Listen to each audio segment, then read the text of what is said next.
अस्सलाम वालेकुम व्यूअर्स। आज हम बनाने जा रहे हैं पसंदे, बीफ पसंदे। उसके लिए मैंने गोश्त को, बीफ को इस तरह, इस शेप में और इतना थिक, ये जो है मैंने काट के, तकरीबन ये आधा किलो पसंदे हैं, इनको इस तरह काटा। उसके बाद इसमें 2 टेबल स्पून पिसा हुआ कच्चा पपीता पीस के मिला दिया। 1 टेबल स्पून अदरक लहसुन डाल दिया। 1 टीस्पून पिसी हुई लाल मिर्च, हाफ टी स्पून हल्दी और 1 टेबल स्पून पिसी हुई धनिया।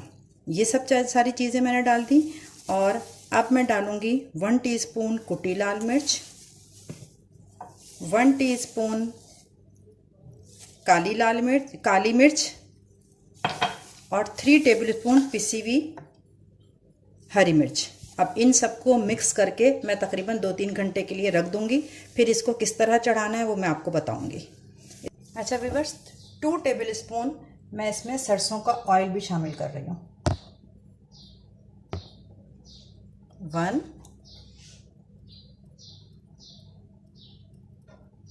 और 2 टेबल स्पून ये सरसों का ऑयल शामिल कर दिया। और अब हम इसको मैरिनेट होने के लिए 3 से 4 घंटे तो रखना ज़रूरी है बिल्कुल।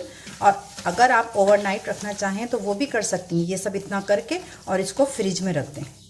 फिर दूसरे दिन आपको पकाना हो तो अच्छा है, इसके अंदर सब मसाला जो है वो एब्जॉर्ब हो जाएगा, अच्छे से गलावट आ जाएगी। दूसरे दिन भी पका सकती हैं, और अगर आपको जल्दी है तो लेकिन फिर भी 3-4 घंटे तो इसको मैरिनेट होने के लिए रखना ही रखना है। ये देखें व्यूअर्स, ये मसाला लगा के मैंने रखा था, लेकिन उसमें जो है मेरा तली हुई उस वक़्त प्याज नहीं तली हुई थी और दही फेंट के मिलाना था। अगर उस वक़्त मतलब कि पपीता और अदरक लहसुन के लिए तो इसको 3 से 4 घंटे चाहिए, लेकिन अगर कुछ मसाले ऐसे हैं जैसे आपके पास ब्राउन की भी प्याज अभी नहीं है तो आप 1-2 घंटे बाद भी मिला सकते हैं। तो मेरे पास उस वक़्त ब्राउन की भी प्याज नहीं थी तो मैंने बाद में ब्राउन की है, तो ये मैं अभी डाल रही हूँ। तकरीबन 2 घंटे तो हो गए इसको, ये पपीता और सारे मसाले लगे हुए। अब मैंने 3 मीडियम साइज़ प्याज लेके ब्राउन करके उसको चूरा कर लिया, वो मैं डालूँगी इसमें। 1 2 3 4 टेबल स्पून बन रहा है।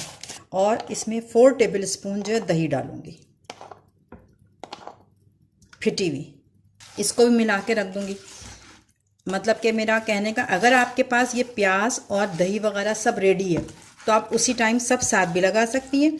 लेकिन अगर आपको प्याज ब्राउन करने में अभी टाइम है और देर लगेगी तो आप कम से कम पपीता, अदरक लहसुन और सारे मसाले मिला के तो आप रख दें 3 से 4 घंटे के लिए।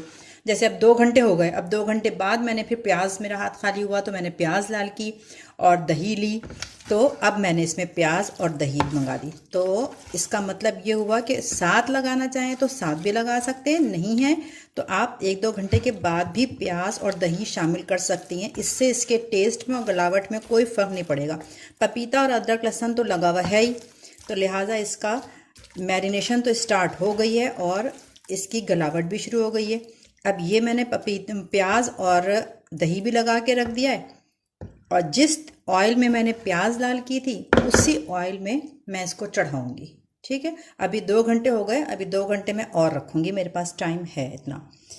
ये देखिए व्यूअर्स, अभी जिस ऑयल में मैंने प्याज ब्राउन की थी उसी ऑयल को गरम, इसमें इसको मैरिनेट हुए तकरीबन 5 घंटे हो गए हैं, और जिस ऑयल में मैंने प्याज ब्राउन की थी उसी को हल्का सा दोबारा गरम किया, और दोबारा गरम करके और ये सारी चीज़ें जो हैं, ये जो मैरिनेशन रखी हुई थी हमने करके, इसको थोड़ा सा चलाएंगे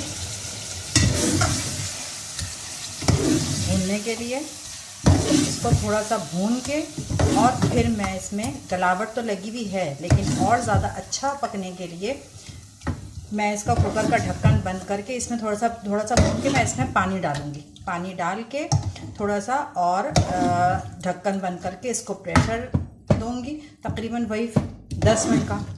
वैसे सादा गोश्त होता है तो 15 मिनट्स, लेकिन क्योंकि इसमें 4-5 घंटे से पपीता लगा हुआ है इसलिए मैं 10 मिनट का इसे प्रेशर दूँगी।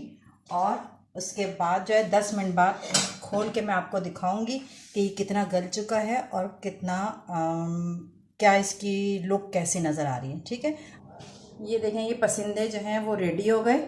बहुत गले हुए, बहुत टेस्टी। इसके साथ मैंने हरी धनिया पुदीने की चटनी बनाई है, और ये हरा वाला रायता, यानी कि हरी धनिया पुदीना लहसुन की जो चटनी होती है उसको दही में मिला के ये हरा वाला रायता बनाया है, हरी धनिया पुदीने की चटनी बनाई है। और इसके साथ ये पराठों के साथ खाएं, या बाज़ार की बनी हुई जो चपाती होती है उसके साथ भी बहुत ही टेस्ट देता है। मैंने इसको चखा है, बहुत मज़े का है, बहुत मज़े का। आप इस रेसिपी से पसंदे बनाने ट्राई करिएगा, और अगर पसंद आए तो कमेंट करके मुझे ज़रूर बताइएगा कि आपको ये रेसिपी कैसी लगी। और मेरे चैनल को सब्सक्राइब भी करिएगा ताकि मुझे हौसला अफजाई हो और मैं इससे अच्छी डिश लेके आऊँ आपके लिए।